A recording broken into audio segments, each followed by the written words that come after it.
Welcome to the Internet Tools mentoring session for the International Institute of Genealogical Studies, found at genealogicalstudies.com. I'm Cheryl Levy, and today we're going to look at some Internet tools. Okay, so the four courses that this meeting covers generally is using the internet, connecting family online and virtually, Google for the wise genealogist, and social media for the wise genealogist. And so these are four courses that we have that deal with using the internet for your genealogy. And so the course that I wanted to kind of feature today is not one that I talk about a lot, but I thought with Christmas coming up and the holidays and lots of family getting together, that I would talk about this and just some of the things that are in this course. And so you can get the course on the website, and it is an elective. It is a uh, intermediate level, and you can tell that because it has the silver cover. The basic courses have a white cover, and the advanced courses have a blue cover. So you can tell this is an intermediate. And so it's a good one to, um, even if you're not taking a certificate program as an elective, but if you want it as one of your elective, it's a great one to put in and gives you some ideas. And besides the course, you can order printed material.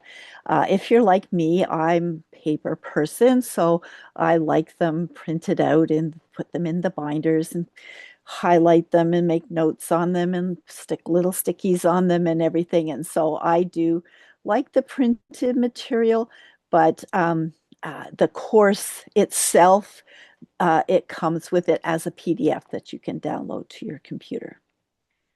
Okay, I tend to lose them if they're not printed. Okay, and so then these are the modules. It's only a short course. It's only 6 weeks. And so it has 5 modules in this course. And so the first one is getting connected. And it talks about things that I think most of us are quite familiar with now, all the hardware, software, what the cloud is, internet security, safety, wise practices, that type of thing, glossary of terms.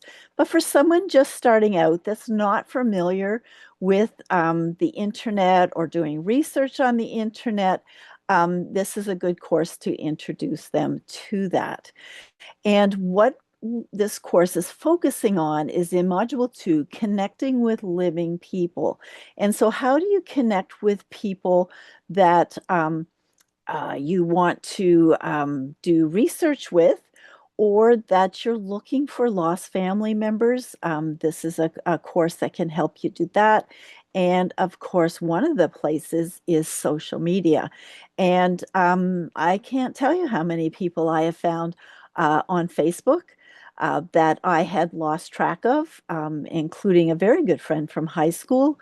But then just going and looking on Facebook or other social media accounts to see if you can find people. So if you have somebody who is a relative, look and see who their friends are.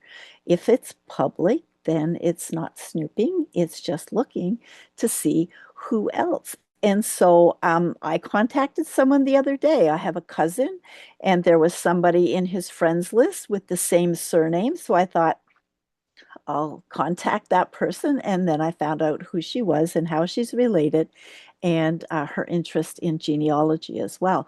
And so, social media, and we do have a course that's specifically for social media and how to use that to find lost family members, cousins, be part of groups, using groups for connecting to other people. And so that is a whole course on it for social media, but this course, Connecting Family, has a portion on it and ways to connect living people. Another way is DNA testing. So if you do a DNA test, you have lots of matches that come up, and then you have to figure out who these people are. And so if you see the name there and it says it's your third or fourth cousins, you may not recognize immediately how you're related to that person.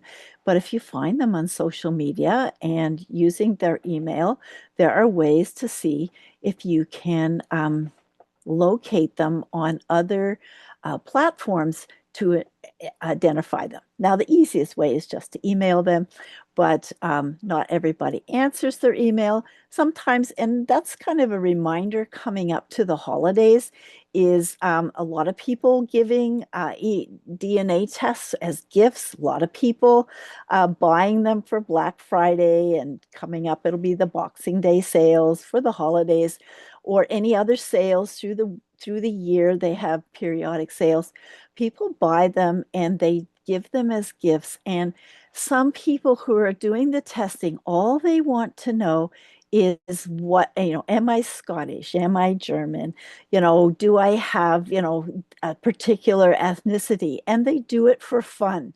And then they may not check their results or their accounts after that. And so you can send an email to them, but if they're not in checking their account and they don't have it set up that the email goes directly to them, it stays on that platform, you may not know that there's somebody trying to contact you.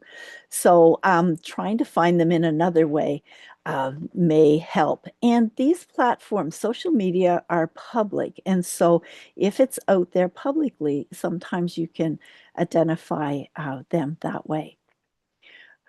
Okay, and I just talked about social media. Okay, and for DNA. And we have a whole certificate that's on DNA and genetic genealogy, which is another way of finding those that you're related to that you may not even know about. And a good place to start is the introduction to DNA and genetic genealogy to try and identify some of those matches. Okay, and another course related to that, that's also part of the DNA certificate, but you don't have to be doing the DNA certificate in order to take the course, is forensic genealogy. And it really is about investigating and trying to find living people. And so it goes into it a little bit more in depth. So if you got started on the Connecting Family course and you want it to go deeper, the forensic genealogy course will give you some more ideas to do that. Okay. And then we have this. Okay, this is the modules that are in the forensic genealogy course. And so this one is a little bit longer. This one's probably 8 weeks because it has 6 modules, and we usually give you a couple modules at the end.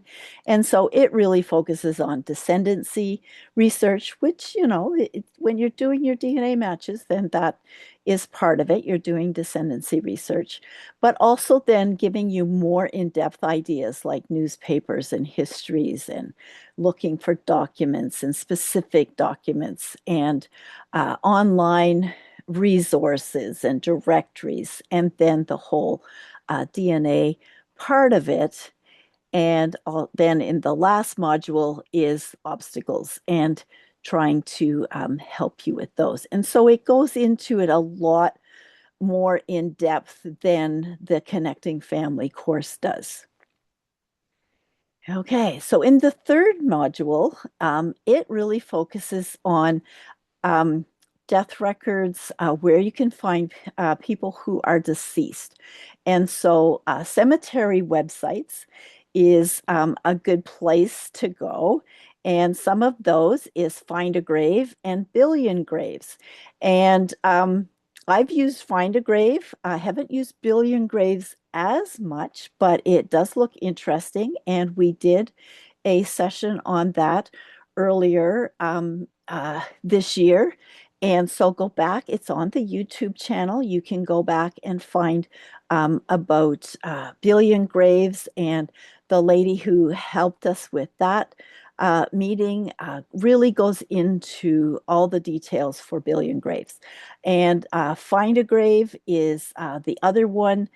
Find a Grave, you can, on Ancestry, you can search collections, and I'm on ancestry.ca, so it's the Canadian collections on there, but you can use Ancestry to search Find a Grave. And if you go on Find a Grave and you find one of your relatives, there's a button there to attach it to your ancestry tree. And then you have to look for the ID, the memorial ID, and then just copy that number and then put it in, and it will attach it to the tree. And for billion graves, they are attached to Family Search. And so there in Family Search, if you put in billion graves, there is a collection that you can search the index for billion graves. And so those are two that are very popular, and there's a lot more. So look at genealogy societies. There's like Canadian Headstones, I know, is one in Canada, and that was taken over by one of the genealogy societies. There's a few that are not as popular, so Google your location and see if there is a project that is recording cemeteries or even obituaries. Obituary um, websites are good as well. And funeral homes, they if go to funeral home websites, there is usually places there. So if you there is a funeral home in the area where your ancestors are from, just go in and put the surname in and see if you can find any obituaries in there and see it could list relatives. It can list the surviving and the predeceased relatives, and would give you clues to go and look for other people. And most times it'll say where they're buried, and so then you can search that cemetery.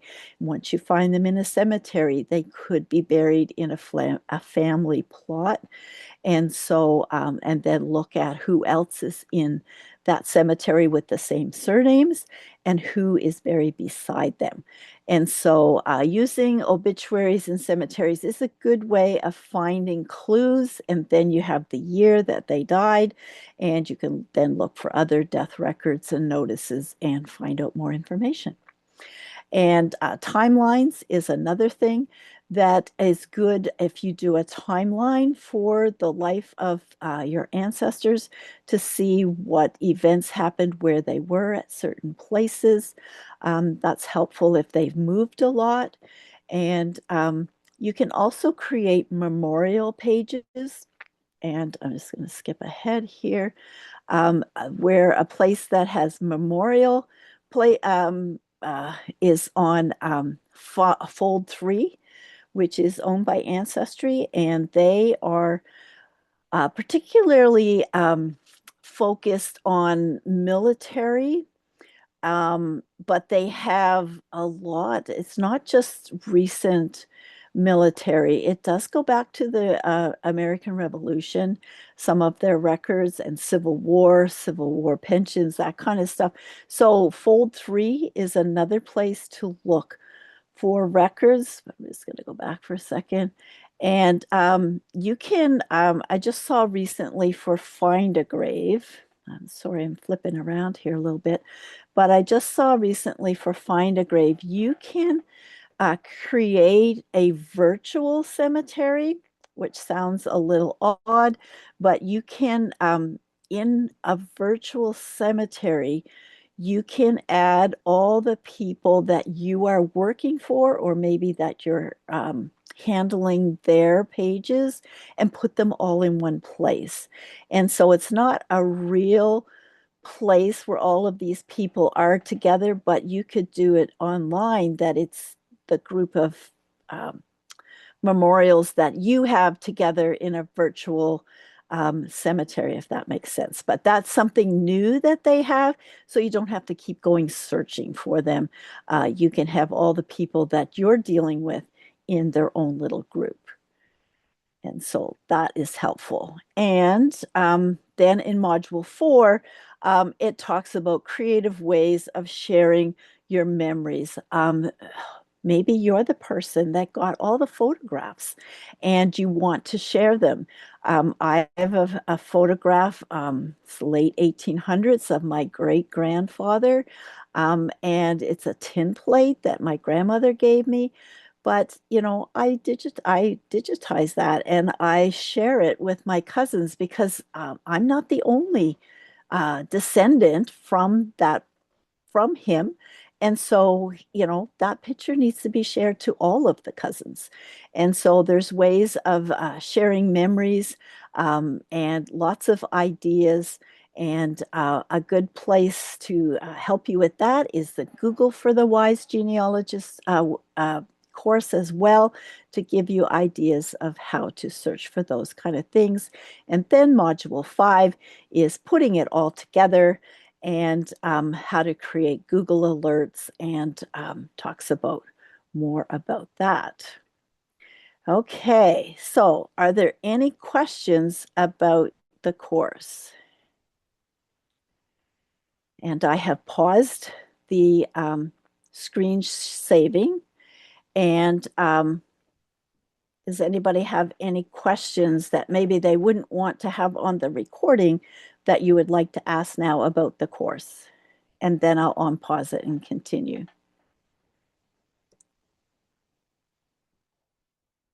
No questions, so I'll go on then.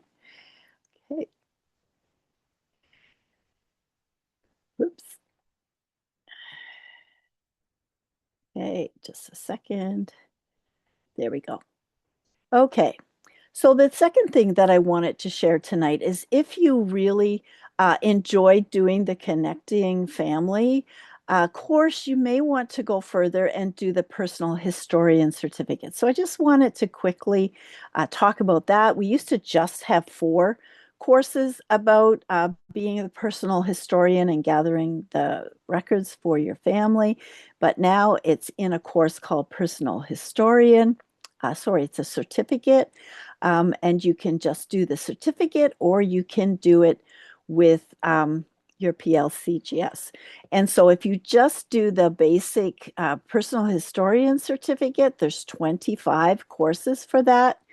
But if you add the methodology courses, which is 15, then the 15 and the 25 add up to 40, which then you can get your PLCGS certificate. And what is PLCGS? It is the Professional Learning Certificate in Genealogical Studies. And that is your credentials that you get if you complete one of those certificate programs. And you could make your focus personal historian if you didn't want to do the country courses.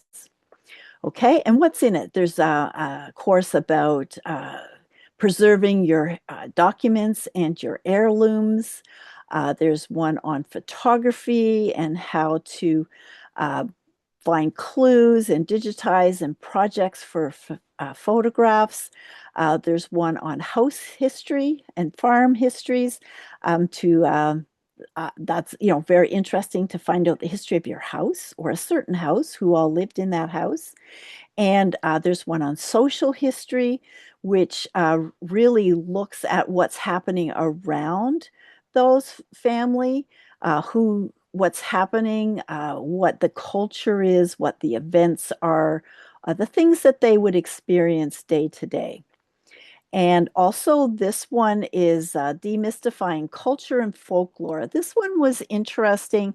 Um, it really looks into the origins of the traditions. And with the holidays, there's a lot of traditions that we have around food or how we celebrate the holidays, things that we do that maybe have lost their reason, lost their where the origin of where it came from. And so searching those traditions may give you clues. And especially if you know your ethnic background, you will find that some of those things carried down without really being identified that that's where it came from.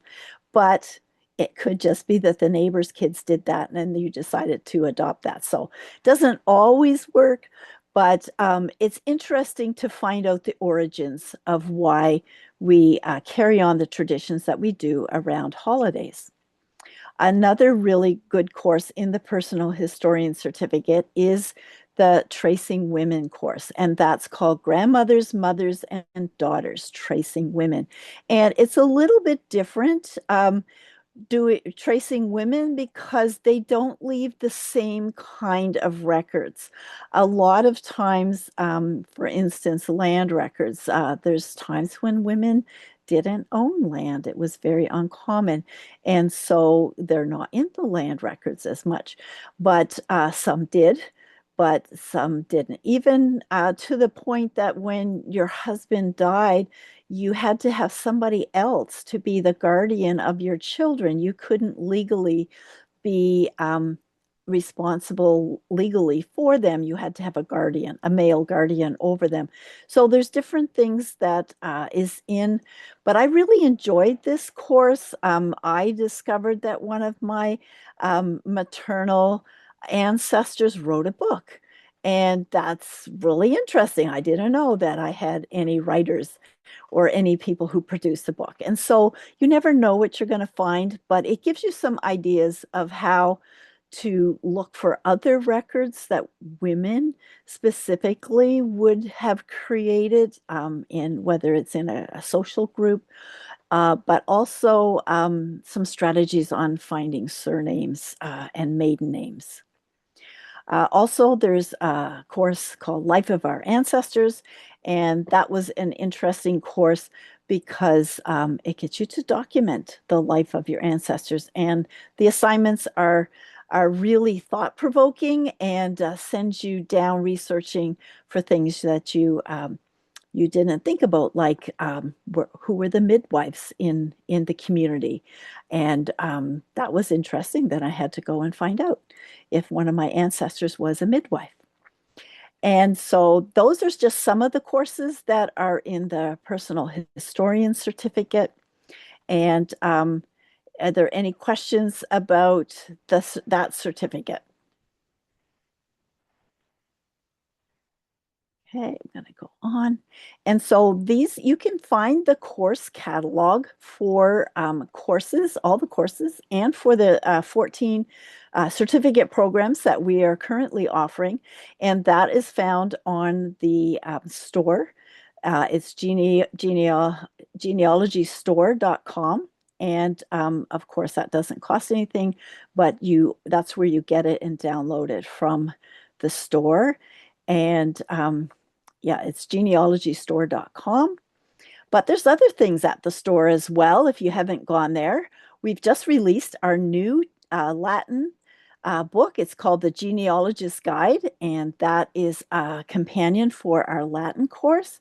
And just so that you know, that come January, this will be compulsory for the Latin course. So if you are looking to get it, now would be the time to order it if you want a physical copy, but it also comes in a PDF, or you can order it from Amazon. They have it on Amazon as well, which is good if you're not in the United States and shipping is a challenge. Okay, and our Latin course, of course, is part of our methodology certificate, and that was released last year. And you can also order the printed material for that. And it is compulsory for our methodology. And I just want to add a note that if you are in your final courses and you are looking to graduate in January, we have our winter graduation, that you need to have all of your courses completed and submit it by the 31st of December. But we will have another group of students, so watch for our announcements for the January graduations when we celebrate the students who have completed their 40 course programs. Okay, And if for any reason you need to call Angie, she is always there to help. She will help you to customize whatever program that you want to pursue, and is very good at putting that together for you. And don't be afraid to call and book an appointment and just talk out your goals, your education goals, and she will help you to put together the program that works for you. And she'll do that through the store. Okay. Oh, also at the store, I forgot to say, is we have gift cards. And, how does that work? Well, you can order them, or your friends or family looking for gift ideas for you can go to the website, genealogystore.com, and purchase a gift card that then would be assigned to you, and you would be able to use that towards your courses or your course materials. And really, it's not just gifting you, it is investing in the preservation of the family history, because you're going to be using it to do that, right? And so gift cards are something that you could hint to your family members if they're looking to help you with your education. We also have t-shirts. And so as any school, we have a logo. And if you want to purchase a t-shirt, then Gino is on the front, and Gino is our mascot. Okay, and as well, that is where you would order a 30-minute consultation or mentoring session if that is something that you would like to do. And then this is just a slide of all of our websites for where you can purchase the courses, the certificates, but also find out the news through the blog. Go to Facebook, Twitter or X, Pinterest, Instagram, and our Instagram account is growing, and Kim is putting lots of things on there, and our YouTube channel. And check our YouTube channel and see what videos have been offered there. If you are a student, you have access to all of the recordings. But if you are not a student, then the YouTube channel has a good variety of videos. Now, we also don't forget about Genealogy Social, and that used to be Genealogy Wise, but now it's Genealogy Social. The website has been updated, and we are doing more activity there. There are groups, surname groups, location groups, topic, lots of different groups. Some of them haven't been active for a while, so if it's one that you're interested in, then take a look and see if you can participate. And don't forget our blog, which is GS News, and watch for more things in the new year happening on Genealogy Social. Okay, so that is what I have for you today. And this is a monthly session that we do on internet tools, using the internet for our research. And our next session will be in January. So thank you for joining me today. This has been Cheryl Levy, and I am with the International Institute of Genealogical Studies, found at genealogicalstudies.com.